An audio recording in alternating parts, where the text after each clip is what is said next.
بسم اللہ الرحمن الرحیم۔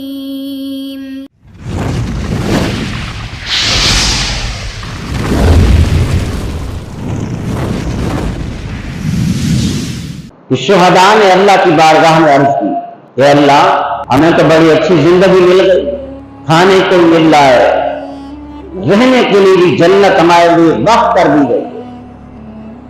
حدیث پاک میں آتا ہے کہ ان کو پوری جنت ان کے حوالے کر دی جاتی ہے، جیسے پرندے ہوتے ہیں نا، اڑ رہے ہیں، ان کو کوئی نہیں روک سکتا کہ تم نے اس طرف نہیں جانا، ادھر نہیں جانا، اس طرف رخ نہیں کرنا، ان کی مرضی ہے جس جانب میں کر کے جائیں، اڑتے رہے، واپس آ جائیں، آگے نکل جائیں، جہاں جائیں ان کی مرضی ہے۔ یہی مقام اللہ نے شہداء کو عطا فرمایا ہے، جنت ان کے لیے وقف کر دی ہے، اور پرندوں کے مثل ان کو جسم عطا فرمائے ہیں۔ تو یہ جنت ساری تمہارے حوالے ہے، جنت کے جس حصے میں رہنا چاہو ہم نے تمہیں اختیار عطا فرمایا۔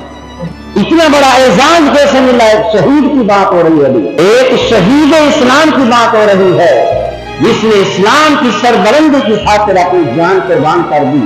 اللہ نے اتنا بڑا مقام اس کو عطا فرما دیا ہے کہ ساری جنت ان کے حوالے فرما دی ہے۔ وہ جنت کے جس درجے کے اندر رہنا چاہیں اللہ نے ان کو اجازت عطا فرما دی۔ جب ان کو یہ مقام ملا، انہوں نے عرض کیا، اللہ اب ہم جو پیچھے اپنے مراحقین کو چھوڑ کر آئے ہیں ان کو کیسے پتا چلے گا؟ وہ تو یہ سمجھے گے کہ ہم سے چلے گئے، دنیا کو چھوڑ گئے، انتقال کر گئے، ختم ہو گئے، دنیا چھوڑ گئے۔ ہماری یہ خواہش ہے کہ ہمیں ایک مرتبہ پھر دنیا میں بھیجا جائے اور دوبارہ جا کر ہم اپنے اہل و عیال کو بھی بتا دیں کہ ہم مرے نہیں ہیں، بلکہ ہم تو وہ زندگی پا چکے ہیں جس کے بارے میں تمہیں پتہ ہی نہیں ہے۔ اللہ فرماتا نہیں، اب یہ تمہاری شان نہیں ہے کہ تم جاؤ ان کو بتا کے آؤ، نہیں، تمہارا بتانا عارضی ہوگا، تمہارے نوبے تک محدود رہے گا۔ تمہاری اس زندگی کو بیان کرنے کے لیے اللہ نے جواب دیا کہ میں قرآن بھیجتا ہوں، میرا قرآن بھی قیامت تک رہے گا اور تمہارا ذکر بھی قیامت تک رہے گا۔ یہ شان اللہ نے ان کو عطا فرمائی۔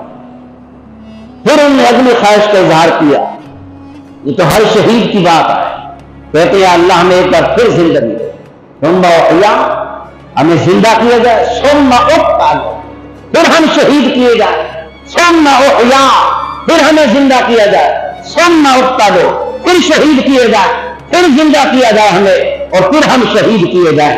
اب سوچنے کی بات یہ ہے کہ جن کو جنت مل گئی اور جنت کے اندر ایک درجہ بھی نہیں ملا، ایک درجے کے اندر معلوم نہیں کیا کہ بس یہ درجہ تمہارا، پوری جنت ان کے حوالے کرتی، اتنے انعامات سے ان کو نوازا گیا۔ ان کا ذکر بھی قرآن کے اندر اللہ نے فرمایا ہے، وہ مردہ نہیں ہے، مردہ گمان بھی مت کرنا ان کو، وہ تو زندہ ہے اپنے رب کے پاس، ان کو رزق بھی دیا جاتا ہے۔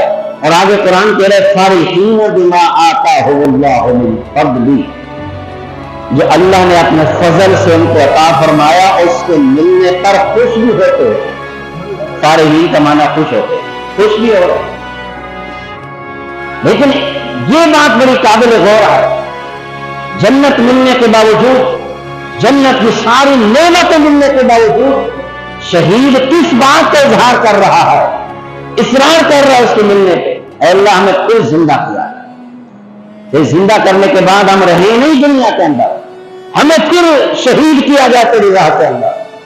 سوچنے کی بات ہے کہ اس بات کا اظہار کیوں کر رہے ہیں؟ کیا چیز ہے وہ؟ شہادت کی حالت میں وہ چیز کیا ہے جس کی طلب کے لیے اللہ کی راہ میں شہید ہونے والے شہداء اللہ کی بارگاہ میں التجا کر رہے ہیں کہ ہمیں یہ چیز دی جائے؟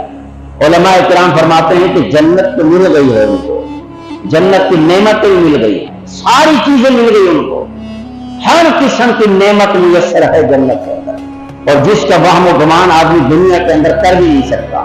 نہ کسی کو مثال دے سکتے ہیں کہ یہ چیز ایسی ہے جیسے جنت میں ہوگی، نہیں نہیں۔ اس کے باوجود وہ کہہ رہے ہیں کہ ہمیں دوبارہ بھیجا جائے، پھر شہید کیے جائے۔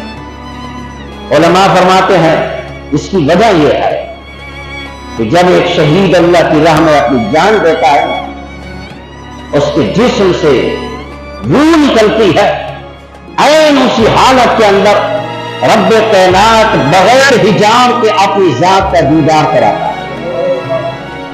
اب یہ جو نعمت ہے نا دیدار الہی والی، شہادت کے وقت یہ جنت میں نہیں مل رہی، جنت کی ساری نعمتیں موجود ہے، لیکن یہ اعزاز نہیں ہے جنت کے اندر۔